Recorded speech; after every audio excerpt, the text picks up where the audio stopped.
Setting chosen divine beings and karmicville. Sitting here thinking about icebergs.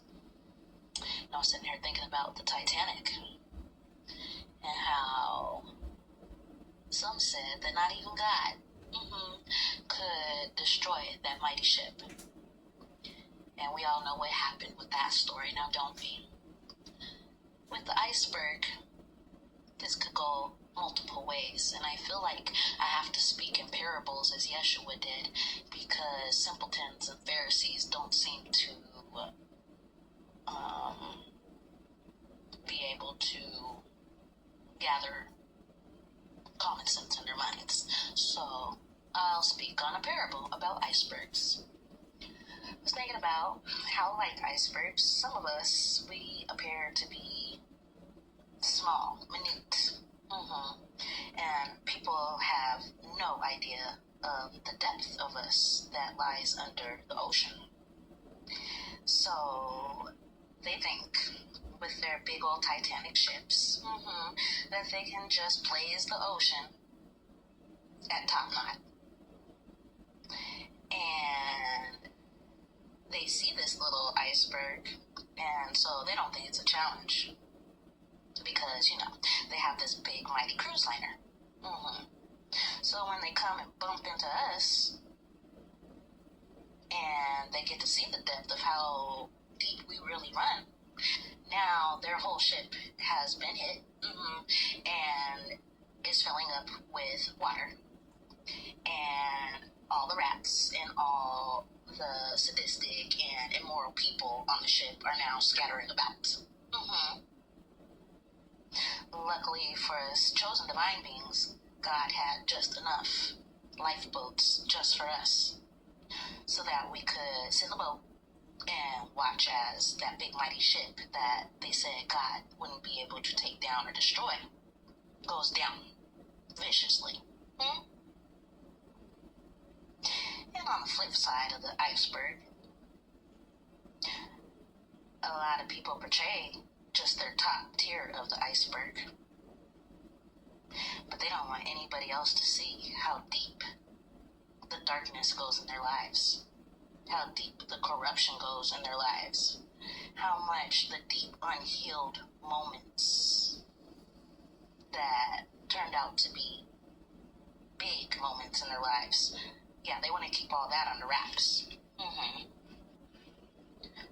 We are now in a season where a lot of those icebergs in the ocean, they're starting to turn over topsy-turvy, and everything that was hidden deep under the water is now being shown into the light.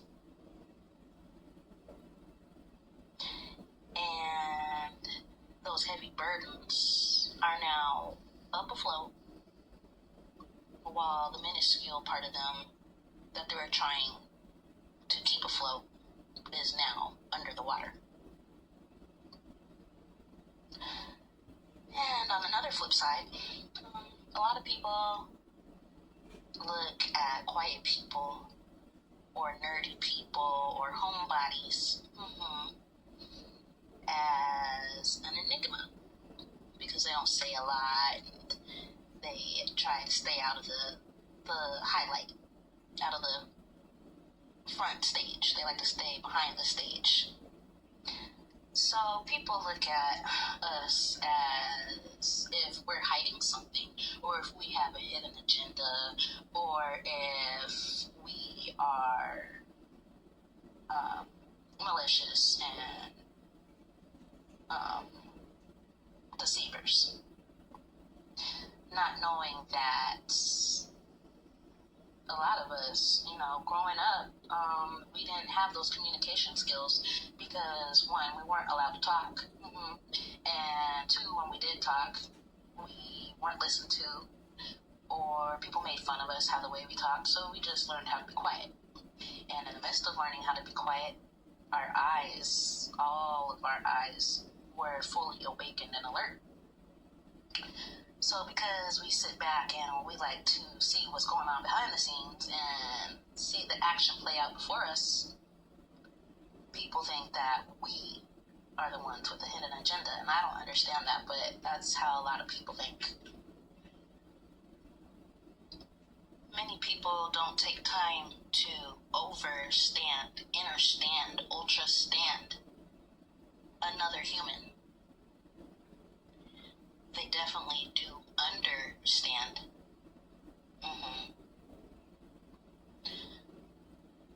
And then because they think you have a hidden agenda, a hidden motive against them, they want to go and do sneaky things behind your back and tell lies on you and make you look like what they think you are when you're not even that. And sometimes it can get all the way up to the point of where you have straight Judases in your life that will sell you and give you the kiss on the cheek for 30 pieces of silver. Or they'll treat you like Joseph. Dig a pit, throw you in it, and then bring you back out of the pit and sell you off for silver.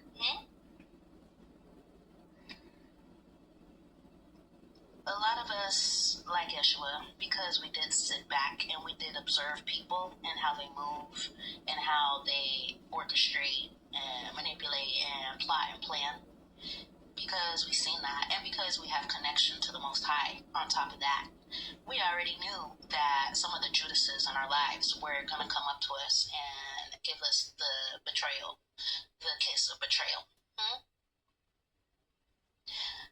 But because of the Most High allowing that, and for us allowing it because we already most of the way knew that we were going to be betrayed, we decided to just sit back and let God take the cup.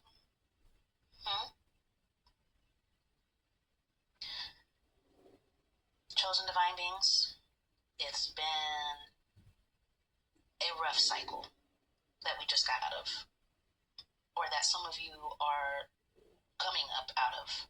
I want you to know that our riches are coming. At the end of the day, it's not even about the monetary, because most of us, we've lived our whole lives without the monetary. Most of us didn't even know about any monetary. A lot of us had riches that were ordained for our lives from the time we were born, but because of greedy people in our lives, because we were sold off and thrown into a pit of snakes. We didn't know about it. Money that could have had us set for life.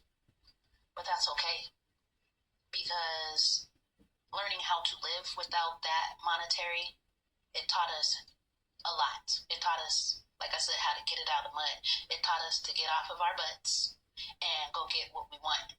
It taught us how to not be selfish, spoiled, sadistic. It taught us not to be sellouts. It taught us not to sign contracts that mean it's no good, that would have us in imprisonment in any type of form, spiritually, physically, mentally, emotionally, actually. So now when we do get our riches, we're not gonna forget where we came from, because we know, one, what it's like to not have that monetary, and two, when we do get it to the one that it belongs to in the first and foremost place, we're gonna know how to distribute the money out fairly, how to invest, how to budget, save, and how to go out there and go help others with it.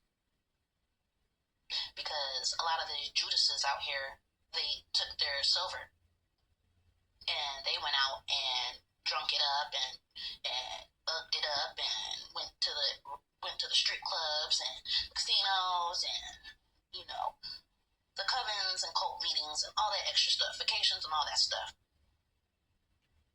Chosen divine beings, when you get your riches, don't forget where you came from. Ashe to the Most High.